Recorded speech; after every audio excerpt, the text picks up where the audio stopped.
Hey everybody. Sorry I haven't been on here in a bit.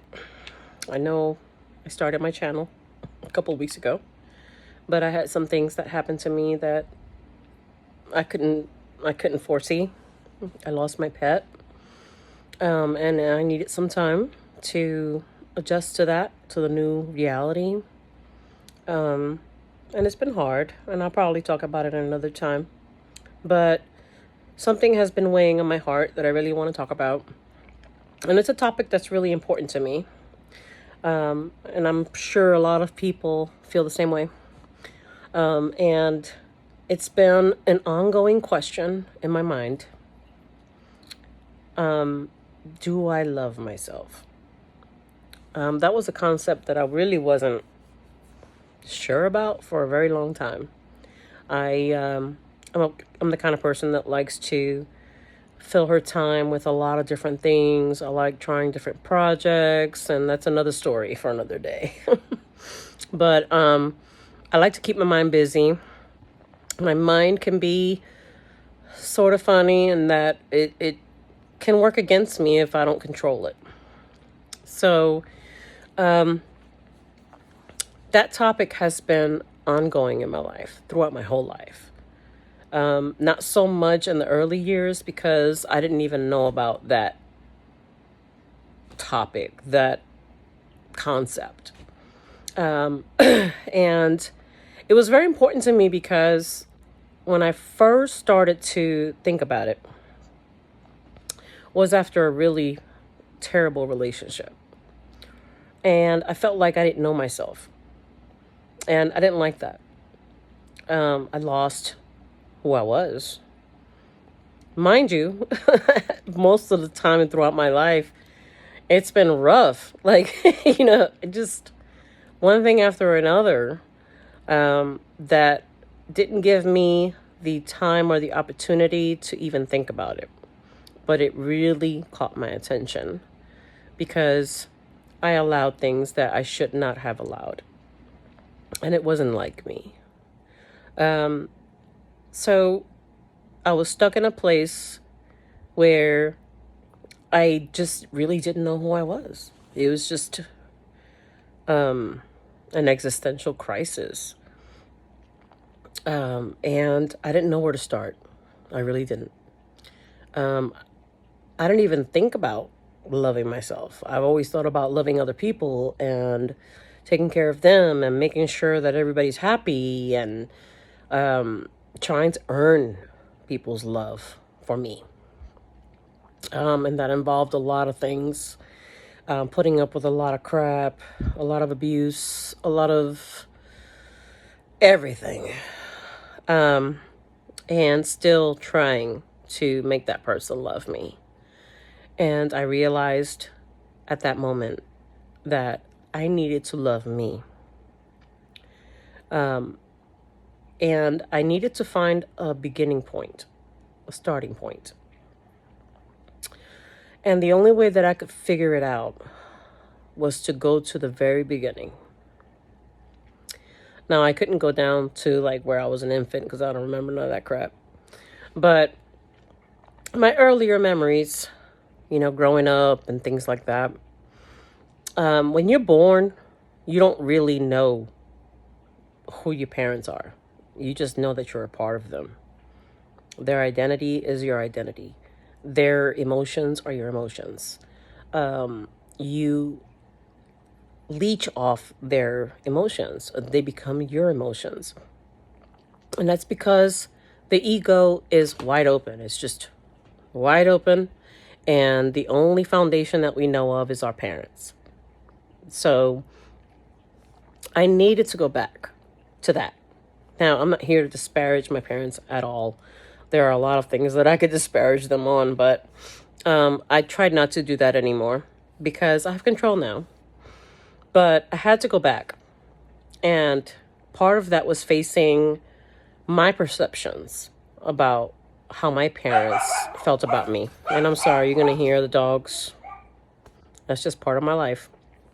And you're going to see a crazy Dachshund jump on me every once in a while. But I did have to go back to how I felt when I was a child.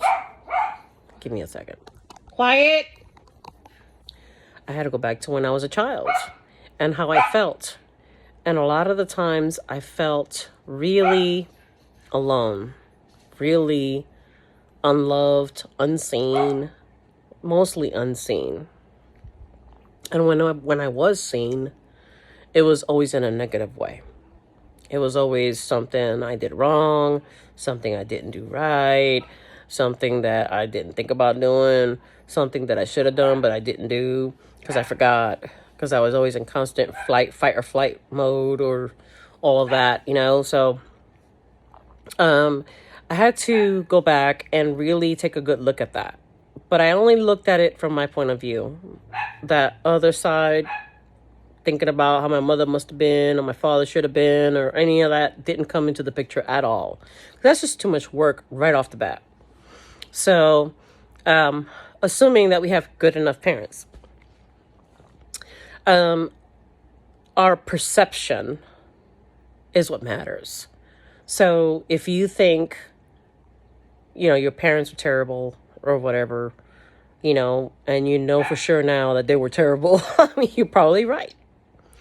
But if like they did the best they could, they didn't have the tools to be a good parent, or, how to deal with children, or if they had their own problems that they really didn't have the bandwidth to like take care of their kids properly or make them feel the way they should feel. All of that is part of our experience. Sorry about that. But what matters is our perception of how we felt. And like I said, you could have good parents and still feel unloved. You could still feel unseen, unheard. And that plays a number on your psyche. And it just so happens that I did feel like that. And I did feel like I wasn't loved the way I would have liked to have been loved. It's not that they didn't love me. They did love me. But I didn't feel loved based on their actions. So I had to go back and say to myself, you didn't feel loved. And your feelings are valid. Not make excuses like I always do for everyone. Not try to understand them or try to rationalize things or say, you know what, you're not the only one, or make excuses. I'm not doing that. There is a time and a place for that. But my perception was that I was not loved. That no matter what I did, it was never good enough. That my sister meant more to them, and I'm not blaming my sister. I'm not blaming anybody. But what I'm saying is this was my reality growing up. My sister, to me, had a lot of preferential treatment. I took a lot of her beatings. They automatically assumed that I was the one that did it, even if I didn't do it. And I'm going to have to close my door. So with that being said, my perception was my perception. And that's what matters. And I was made to believe that my perception didn't matter. That I had to just believe that everything was great. I felt like I was the problem. Like I was imperfect. And that was what matters. So if you want to go the woo-woo route, the reparenting route, I had to go back and say to my little self, you have every right to feel the way you do. Okay? Now what do we do? How can we fix this? So I had to go back. I had to go back to the beginning and not make excuses for anyone else's actions. And I had to think about loving myself. How does that look like when you're a kid? You don't know anything about love except for what your parents show you. We are all born like a blank slate. No sin, no nothing. And we are at the whims of our parents, however imperfect they are. So it was really rough for me for a while, and maybe some of you can understand it. But how do you love yourself when you feel like you're not loved by your parents, by the woman that gave birth to you, by the man that provided the seed? I don't know how else to say it. Um, you know, how can you love? How can you find love where you feel there was no love? How do you find faith in love when your parents didn't really do enough? And it was really rough for me. I had a really rough time as a teenager. I had to deal with a lot of self-esteem issues and fitting in and all of those things, because I just never had that foundation of love, and I didn't know what love was. I felt like I had to be a damn clown. I had to be there for people. I had to bend myself, backwards and forward and cross sides and twist it up just to make people happy. And I felt like I had to earn people's love. And it was a rough time. Not only that, talking about existential crisis, how do you believe in God? How can you build a relationship with God if your parents fell short? That's all you know. That's all you know. So how, people would tell me, that there's a God and he loves you 100% and he's there for you. And if you just love him and accept him, you will go to heaven and all those wonderful things. But when I hear God as the Father, I think about my father. I know now that he loved me. He still loves me. But his actions at the time did not correlate with what he felt. At the time, he was dealing with, issues with my mom and trying to get out of that situation. And there's just a whole lot we could talk about another time. But how can you see God as your father when you can't even look at your parents for love and affection and encouragement and affirmation? So it was really hard. I was an atheist for a very long time because I felt like my life was shit. My life sucked. I hated every minute of it growing up. It was terrible. And I was just full of anger, full of resentment. I didn't know why I was alive. So how can you do that? How could you connect to God if your flesh and blood parents could not connect with you? So I ended up eventually being saved again, and that'll be another story. But I had to first learn how to love myself. And that happened in my 30s. It just took a really long time. I focused more on loving everybody else.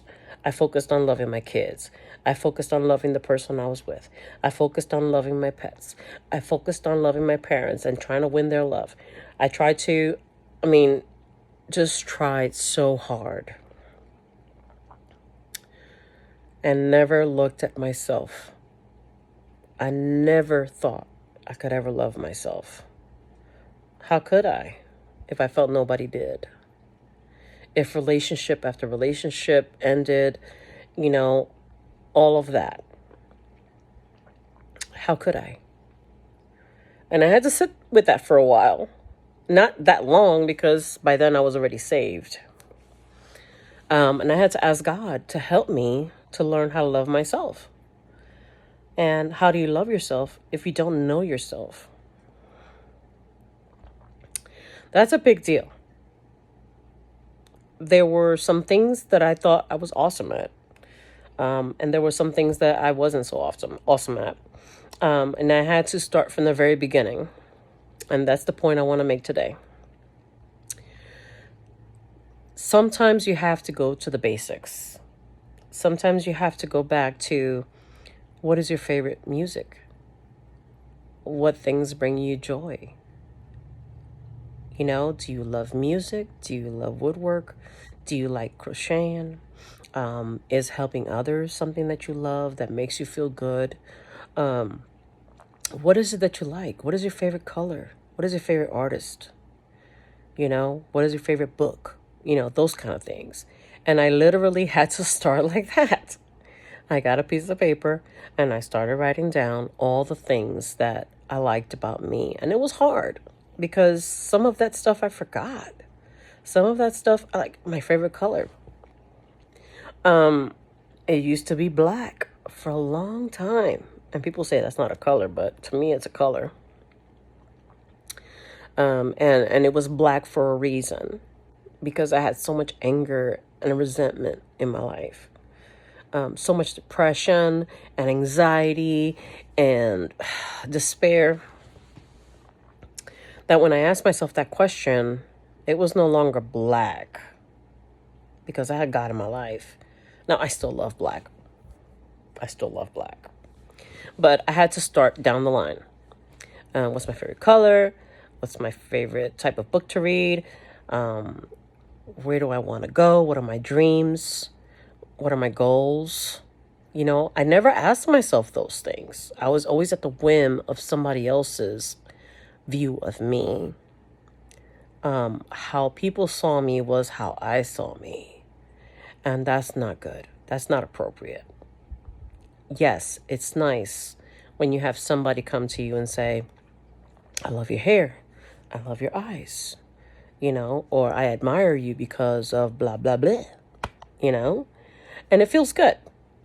But that should not shape the core of who I am.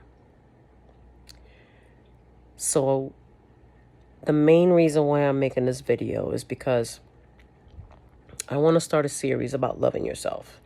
And I'm going to share the steps that I've had to take to love myself.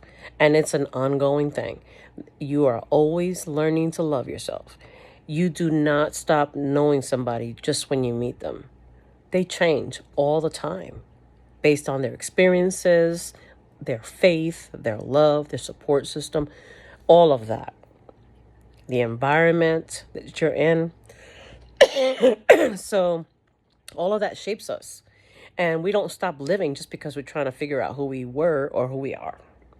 So tomorrow I might experience something else that might change me. Then I'll have to incorporate that into the fabric of who I am and how I love myself. And it's something that is weird. People don't know how to start it. So that's why I wanted to make this video. Start with the basics, the little things that make you who you are, you know, and just sit there with it and add to it if you need to, until you feel like you pretty much know foundation. It's always going to change, but do it from your point of view, not anybody else's point of view. Okay? Be honest with yourself. This is a personal thing. And then you will have started the process. And little by little, you'll just keep adding to it and keep learning about yourself. And eventually you'll get to the point where you feel really good about where you are. It's a lot of work and a lot of steps to the process, But at least that's the beginning point, and that's what I wanted to bring forth to you. So, in the name of this channel, I'd like to start leaving you with a little task every time I do a video. Today, just focus on writing down all the things that make you awesome. That's all I want you to do. And I want you to be conceited about it. We don't really see conceit as something that's really good, but you should be proud of who you are. Write down all the things that make you wonderful, that you think make you wonderful, and then sit with that. That's a good start. All right, friends. Thank you so much. I hope you have a blessed day.